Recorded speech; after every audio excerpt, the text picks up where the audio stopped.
ओम साई राम। श्री साई सचरित्र अध्याय 27। भागवत और विष्णु सहस्त्र नाम प्रदान कर अनुग्रहित करना और गीता रहस्य दादा साहेब खपड़े। इस अध्याय में बतलाया गया है कि श्री साईं बाबा ने किस प्रकार धार्मिक ग्रंथों को कर स्पर्श से पवित्र कर अपने भक्तों को पारायण के लिए देकर अनुग्रहित किया और अन्य कई घटनाओं का उल्लेख किया गया है। प्रारंभ। जनसाधारण का ऐसा विश्वास है कि समुद्र में स्नान कर लेने से समस्त तीर्थों तथा पवित्र नदियों में स्नान करने का पुण्य प्राप्त हो जाता है। ठीक इसी प्रकार सद्गुरु के श्री के चरणों का आश्रय लेने मात्र से तीन शक्तियों ब्रह्मा विष्णु और महेश और पर ब्रह्मा को नमन करने का श्रेय सहज ही प्राप्त हो जाता है। श्री सच्चिदानंद साईनाथ महाराज की जय हो। वे तो भक्तों के लिए कल्प तरु दया के सागर और आत्मानुभूति देने वाले हैं। हे साईं, तुम अपनी कथाओं के श्रवण में मेरी श्रद्धा जागृत कर दो। घनघोर वर्षा में जिस प्रकार चातक पक्षी स्वाति नक्षत्र की केवल एक बूंद का पान कर प्रसन्न हो जाता है, उसी प्रकार अपनी कथाओं के सार सिंधु से प्रकटित एक जल कण का सहस्त्रांश दे दो, जिससे पाठकों और श्रोताओं के हृदय तृप्त होकर प्रसन्नता से भरपूर हो जाएं। शरीर से स्वेद प्रभावित होने लगे, अश्रुओं के नेत्र परिपूर्ण हो जाएं, प्राण स्थिरता पाकर चित्त एकाग्र हो जाए और पल पल रोमांच हो उठे। ऐसा सात्विक भाव सभी में जागृत कर दो। पारस्परिक वैमनस्य तथा वर्ग अपवर्ग का भेद भाव नष्ट कर दो, जिससे वे तुम्हारी भक्ति में सिसकें बिलखें और कंपित होते। यदि ये सब भाव उत्पन्न होने लगे तो इसे गुरु कृपा के लक्षण जानो। इन भावों को अंतःकरण में उदित देखकर गुरु अत्यंत प्रसन्न होकर तुम्हें आत्म अनुभूति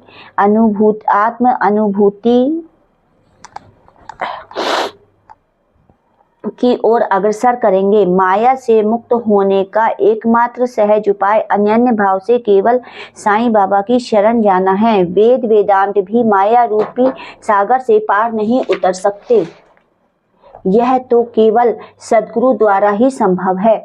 समस्त प्राणियों और भूतों में ईश्वर दर्शन करने के योग्य बनने की क्षमता केवल उन्हीं में है।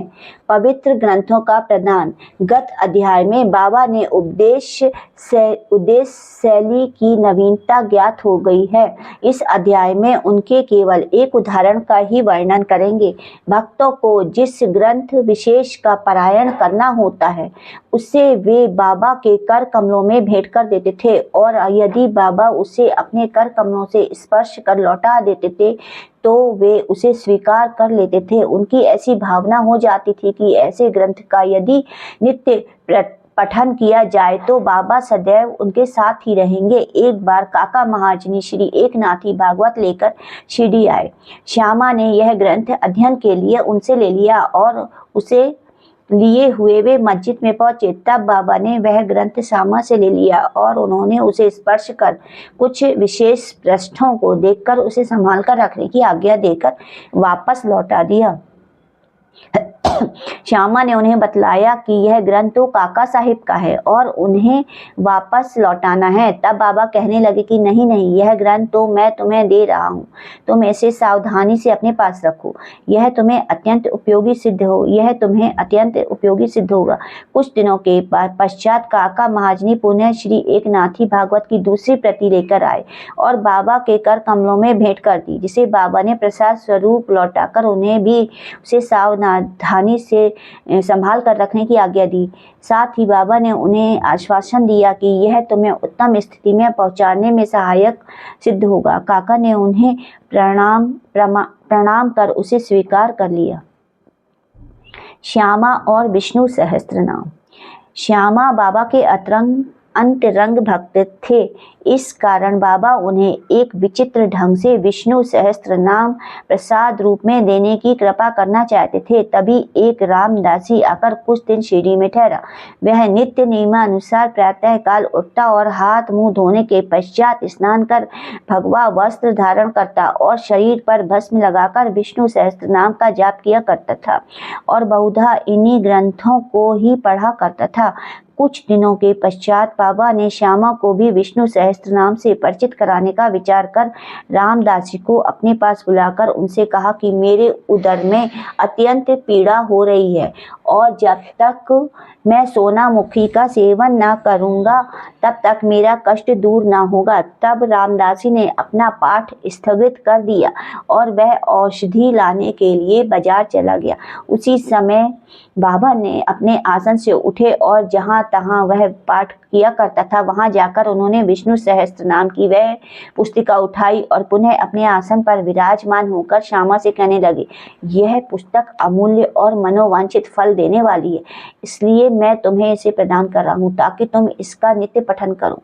एक बार जब मैं बहुत ऋण था और मेरा हृदय धड़कने लगा तो मेरे प्राण पखेरु उड़ना ही चाहते थे कि उसी समय मैंने इस सत ग्रंथ को अपने हृदय पर रख लिया। कैसा सुख पहुंचाया इसने। उस समय मुझे ऐसा ही भान हुआ मानो अल्लाह ने स्वयं ही पृथ्वी पर आकर मेरी रक्षा करी।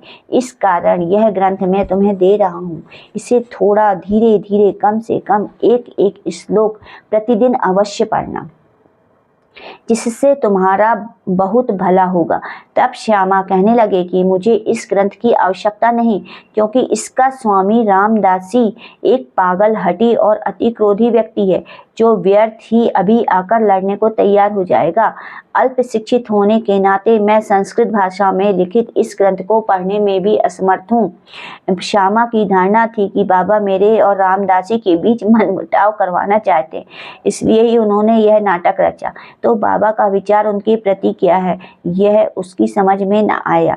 बाबा येन केन प्रकारेण विष्णु सहस्त्रनाम उसके कंठ में उतार देना चाहते थे। वे तो अपने एक अल्प शिक्षित अंतरंग भक्त को सांसारिक दुखों से मुक्त कर देना चाहते थे। ईश्वर नाम के जाप का महत्व तो सभी को विदित ही है, जो हमें पापों से बचाकर कुप्रवृत्तियों से हमारी रक्षा कर जन्म तथा मृत्यु के बंधन से छुड़ा देता है। यह शुद्ध आत्मशुद्धि के लिए एक उत्तम साधन है जिसमें ना किसी सामग्री की आवश्यकता है, ना किसी नियम के बंधन की। इससे सुगम और प्रभावकारी साधन अन्य कोई नहीं है। बाबा की इच्छा तो श्यामा से यह साधना कराने की थी, परंतु श्यामा ऐसा ना चाहते थे, इसलिए बाबा ने उन पर दबाव डाला। ऐसा बहुधा सुनने में आया कि बहुत पहले श्री एकनाथ महाराज ने भी अपने एक पड़ोसी ब्राह्मण से विष्णु सहस्त्रनाम का जाप करने के लिए आग्रह कर उसकी रक्षा करी थी। विष्णु सहस्त्रनाम का जाप चित्त शुद्धि के लिए एक श्रेष्ठ तथा सरल मार्ग है, इसलिए बाबा ने श्यामा को अनुरोध पूर्वक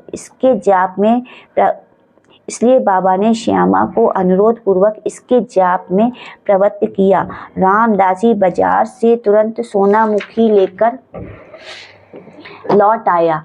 अन्ना चिचिड़कर जो वहीं उपस्थित थे प्रायः पूरे नारद मुनि ही थे और उन्होंने उक्त घटना का संपूर्ण वृत्तांत रामदासी को बता दिया।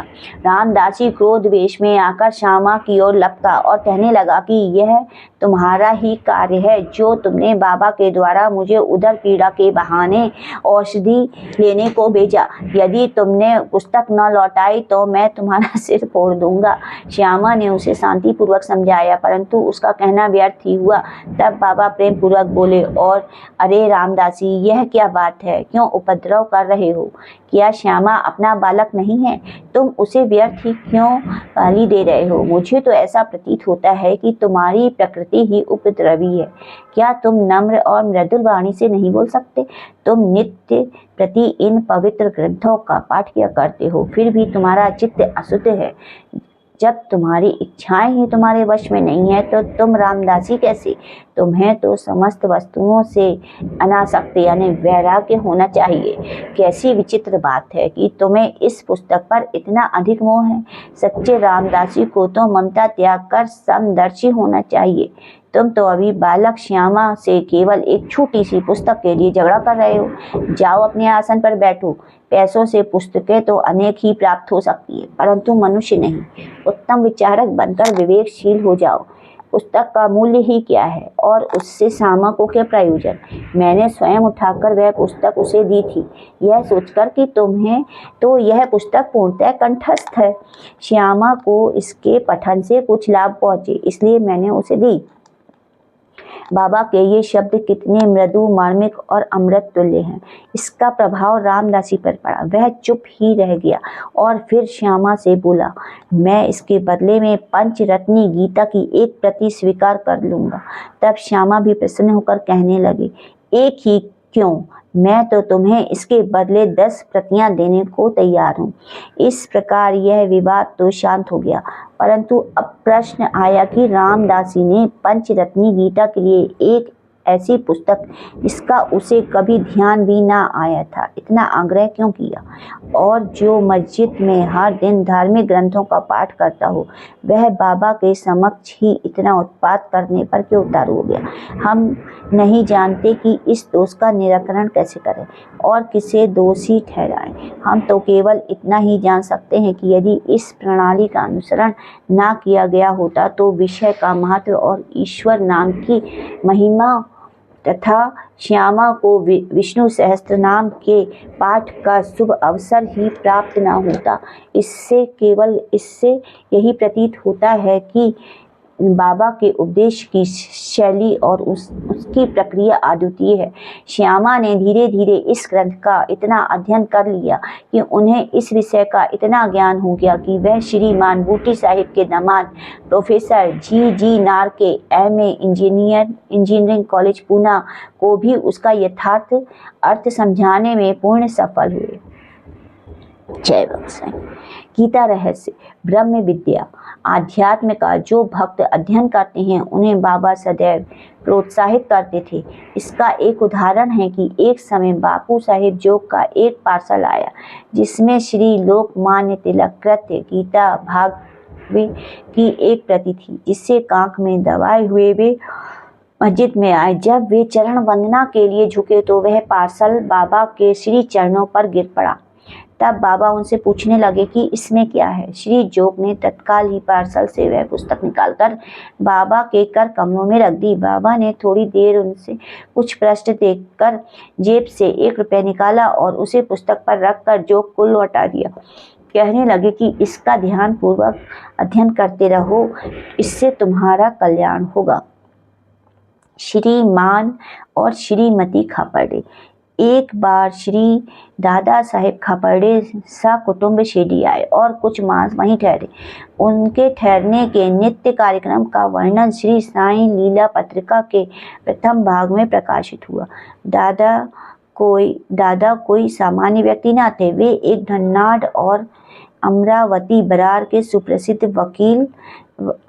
वकील और केंद्रीय धारा सभा दिल्ली के सदस्य थे। वे विद्वान और प्रवीण वक्ता भी थे। इतने गुणवान होते हुए भी उन्हें बाबा के समक्ष मुंह खोलने का साहस न होता। अधिकांश भक्तगण तो बाबा के हर समय अपनी शंका का समाधान लिया करते थे। केवल 3 व्यक्ति खापर्डे, नुलकर और बूटी ही ऐसे व्यक्ति थे जो सदैव मौन धारण किए रहते थे। अति विनम्र और उत्तम प्रकृति के व्यक्ति थे। दादा साहेब विद्यारण्य स्वामी द्वारा चरित पंचदर्शी नामक प्रसिद्ध संस्कृत ग्रंथ जिसमें अद्वैत वेदांत का दर्शन है, उसका विवरण दूसरों को तो समझाया करते थे, परंतु जब वे बाबा के समीप मस्जिद में आए तो वे एक शब्द का भी उच्चारण न कर सके। यथार्थ में कोई व्यक्ति चाहे वह जितना वेदांतों में पारंगत क्यों न हो, परंतु ब्रह्मा पद को पहुँचे हुए व्यक्ति के समक्ष उसका शुष्क ज्ञान प्रकाश नहीं दे सकता। दादा 4 मास तक तथा उसकी पत्नी 7 मास तक वहाँ ठहरी। वह दोनों अपने शिरडी प्रवास से अत्यंत प्रसन्न थे। श्रीमती खापर्डे श्रद्धालु तथा पूर्ण भक्त थी, इसलिए उनका साईं चरणों में अत्यंत प्रेम था। प्रतिदिन वे स्वयं नैवेद्य लेकर मस्जिद को जाती। जब बाबा उसे ग्रहण कर लेते तब वे लौटकर भोजन किया करती थी। बाबा उनकी अटल श्रद्धा की झांकी का दूसरों को भी दर्शन दिया करते थे। एक दिन दोपहर को वे सांझा पूरी, भात, सार, खीर और अन्य भोजन लेकर मस्जिद में आई। और दिनों में तो भोजन प्रायः घंटों तक बाबा के प्रतीक्षा में पड़ा रहता था, परंतु उस दिन वे तुरंत उठे और भोजन के स्थान पर आकर आसन ग्रहण कर लिया और थाली पर से कपड़ा हटाकर उन्होंने रुचिपूर्वक भोजन करना प्रारंभ कर दिया।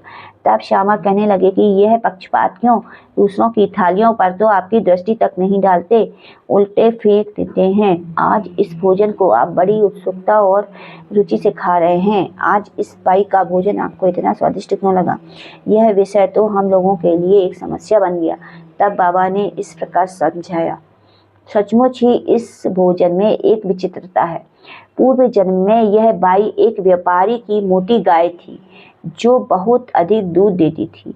पशु योनि त्याग कर इसने एक माली के कुटुंब में जन्म लिया। उस जन्म के उपरांत फिर यह एक क्षत्रिय वंश में उत्पन्न हुई और इसका विवाह एक व्यापारी से हो गया। दीर्घ काल के पश्चात इससे भेंट हुई है, इसलिए इसकी थाली में से प्रेम पूर्वक 4 ग्रास तो खा लेने दो। ऐसा कहकर बाबा ने भर पेट भोजन किया और फिर हाथ मुंह धोकर तृप्ति की 4-5 डकारे लेकर वे अपने आसन पर पुनः जा विराजे। फिर श्रीमती खापर्डे ने बाबा को नमन किया और उनके पाद सेवन करने लगी। बाबा उनसे वार्तालाप करने लगे और साथ साथ उनके हाथ भी दबाने लगे। इस प्रकार परस्पर सेवा देखकर श्यामा मुस्कुराकर बोले, देखो तो यह अद्भुत दृश्य, भगवान और भक्त एक दूसरे की सेवा कर रहे हैं। उनकी सच्ची लगन देखकर बाबा अत्यंत कोमल तथा मृदु शब्दों में अपने मुख से कहने लगे कि आप सदैव राजा राम का जाप किया करो। यदि तुमने इसका अभ्यास क्रमबद्ध कर लिया तो तुम्हें अपने जीवन के ध्येय की प्राप्ति अवश्य हो जाएगी। तुम्हें पूर्ण शांति प्राप्त होकर अत्यधिक लाभ होगा। आध्यात्मिक विषयों से अपरिचित व्यक्तियों के लिए यह घटना साधारण सी प्रतीत होगी, परंतु शास्त्रीय भाषा में यह शक्तिपात के नाम से विदित है, अर्थात गुरु तथा शिष्य में शक्ति संचार करना। बाबा के वे शब्द कितने शक्तिशाली और प्रभावशाली थे जो एक क्षण में ही हृदय कमल में प्रवेश कर गए और वहां अंकुरित हो उठे। यह घटना गुरु शिष्य संबंध के आदर्श की उदक है। गुरु शिष्य दोनों एक दूसरे को अभिन्न जानकर प्रेम तथा सेवा करनी चाहिए, क्योंकि उन दोनों में कोई भेद नहीं है। वे दोनों अभिन्न और एक ही हैं जो कभी पृथक नहीं हो सकते। शिष्य गुरुदेव के चरणों पर मस्तक रख सकता है, यह तो केवल ब्रह्मा दृश्य मात्र है। आंतरिक दृष्टि से दोनों अभिन्न और एक ही हैं तथा जो उनमें भेद समझता है वह अभी अपरिपक्व और अपूर्ण ही है। श्री सद्गुरु साईं नाथार्पणमस्तु। शुभम भवतु। अध्याय 27 समाप्त। बोलो श्री सच्चिदानंद सद्गुरु साईनाथ महाराज की जय।